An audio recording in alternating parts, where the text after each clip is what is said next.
ఇప్పుడు రేపు కల్కి ఎవరు అనేది తేలాలి పార్ట్ 2లో. రెండోది ఈ సినిమాలో ఇన్ఫరెన్స్ ఏంటి సార్? అంటే మీ దాదాపు ఈ 2.5 అవర్స్ అది 2 hours 45 minutes నీటివేమో. అవును. మీకేమనిపించింది అంటే కల్కిని సెకండ్ పార్ట్లో తీసుకొస్తాడా, థర్డ్ పార్ట్ దాకా లాగుతాడా అని? అంటే అంత టైం లేదండి. అమ్మాయి డెలివరీకి దగ్గర ఉంది అనే వాతావరణంలో ఎండ్ చేశారు. కాబట్టి పార్ట్ 2లో కల్కిని ప్రకటిస్తారు. ఇది సిరీస్ అంటున్నాడు ఆయన ఇప్పుడు. సిరీస్ అంటే మరి ఆవిడ అష్టమ గర్భంలో రావాలి అంటే ఒకవేళ ద్వాపర యుగాన్ని రెప్లికేట్ చేసేట్టు కల్కి అవతారం లేదు కల్కి అవతారానికి అది ఆపాదించడు. కల్కి జన్మ జరుగుతుంది నెక్స్ట్ పార్ట్లో.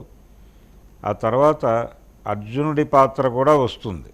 ఇలా దీన్ని ఎన్ని భాగాలైనా చేసుకోవడానికి కావలసినటువంటి మెటీరియల్ ఉంది అతనికి మైథాలజీలో.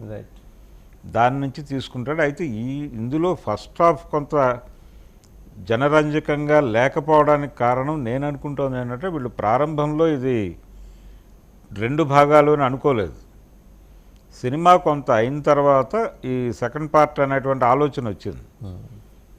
దీంతో వీళ్ళు ఒరిజినల్గా సెకండ్ హాఫ్ అనుకున్న దాన్ని సెకండ్ పార్ట్కి మార్చి ఇక్కడ వీళ్ళు ఫస్ట్ హాఫ్ అనుకున్నటువంటి కథని ఇక్కడ సెకండ్ హాఫ్లో సెట్ చేసి మొదటి భాగం అంటే ఫస్ట్ హాఫ్ని డిజైన్ చేసుకున్నారు. క్యారెక్టర్ల పరిచయంగా నడిపారు. ఈ క్యారెక్టర్ల పరిచయంగా నడిపిన భాగం కొంచెం లాగ్ అనిపించింది జనాలకు. పాత్రలు పాత్రధారులు పేర్లు చెప్పి విశ్రాంతి కార్డేసి తర్వాత సినిమా మొదలవుతుంది. ఏం జరుగుతోంది, కాన్ఫ్లిక్ట్ ఏమిటి, కాంప్లెక్స్ అనగా ఏమిటి, అలా ప్రతిదీ పరిచయం చేసుకుంటూ పెడతాడు. సార్ మీరు చూసారు, మీరు అంటే గ్లోబల్ మూవీస్ కూడా మీరు వాచ్ చేస్తుంటారు కాబట్టి అవెంజర్స్, అవతారు, ఇవి మనం అంటే బేసిక్గా ఒక ఎన్టీఆర్ని ఒక ఎస్వీఆర్ని చూసిన కళ్ళతోటి ప్రత్యేకించి తెలుగు ఆడియన్స్ పెద్దగా అంటే దాంట్లో ఉన్న టెక్నికాలిటీస్ని అప్రిషియేట్ చేశారేమో కానీ ఆ కథనాల్ని పూర్తిగా ఎసిమ్యులేట్ చేసుకోలేకపోయారు అవెంజర్స్.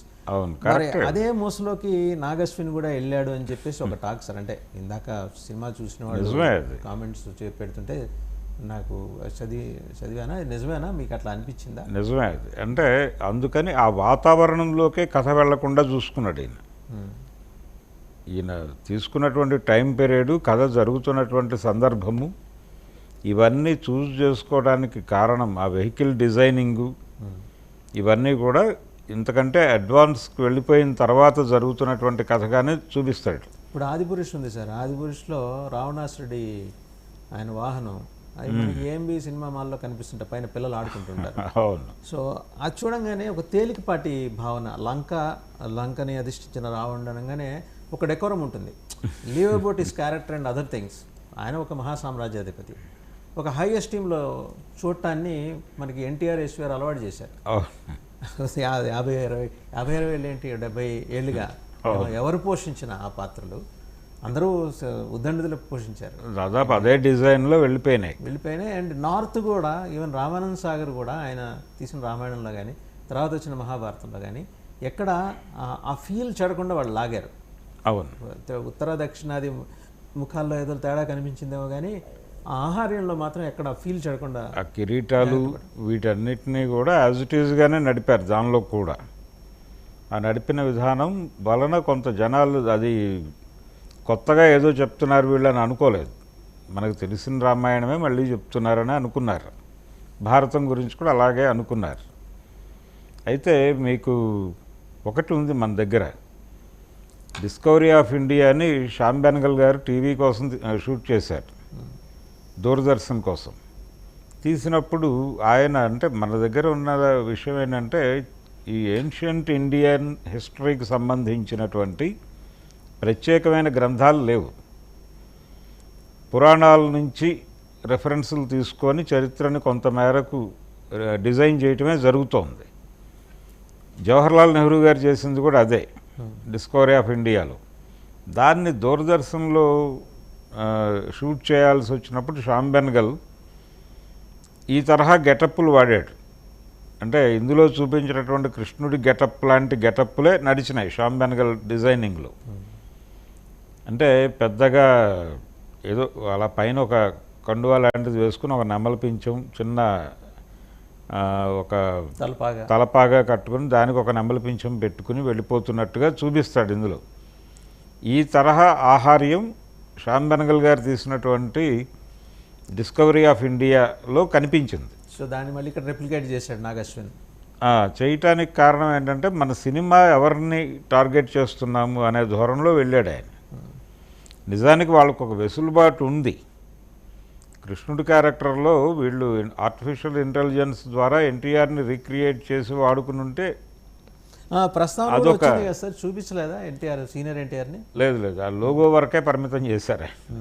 లోగో మూవీస్ వారి లోగో ఉంది కదా. అవును, ఆ లోగో వరకు పరిమితం చేశారు తప్ప సినిమాలో ఆయన్ని ఎక్కడా చూపించే ప్రయత్నం చేయలే. బుద్ధుడిని ఎక్కడైనా తీసుకొచ్చారా సార్? మరి ఇంత జరుగుతుంటే అంటే శంబలకి కూడా బౌద్ధ జాతక కథల్లో శంబల ప్రస్తావన ఉంది కదా. అదే దీనిలో బౌద్ధ వాంగ్మయంలోనేమో ఇది ఎడారిలో ఉన్నటువంటి గ్రామంగా ఉంటుంది.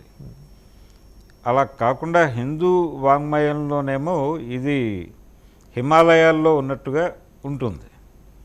సరే, దాన్ని పక్కన పెడితే ఈ సినిమాలో ప్రత్యేకంగా బుద్ధుడు కనిపించడు, కానీ బౌద్ధ భిక్షువులు కనిపిస్తారు.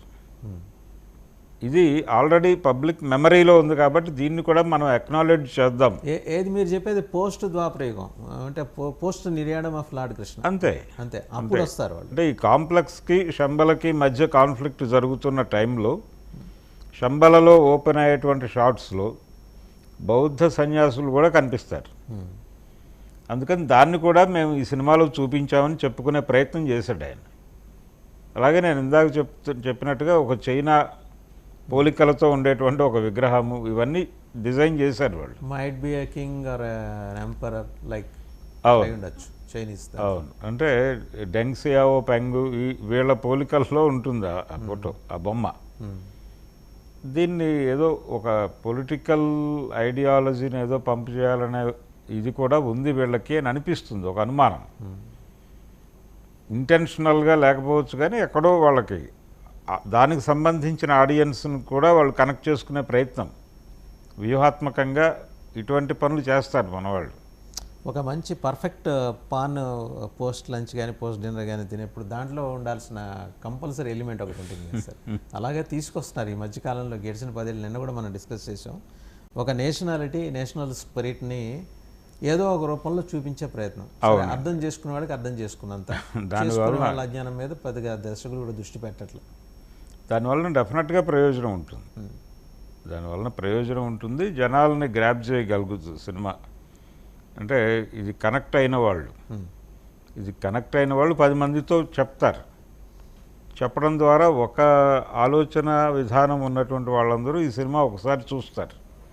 ఇది కూడా మార్కెటింగ్ స్ట్రాటజీయే. అడాల్ఫ్ హిట్లర్ని ఏమన్నా చూపించడం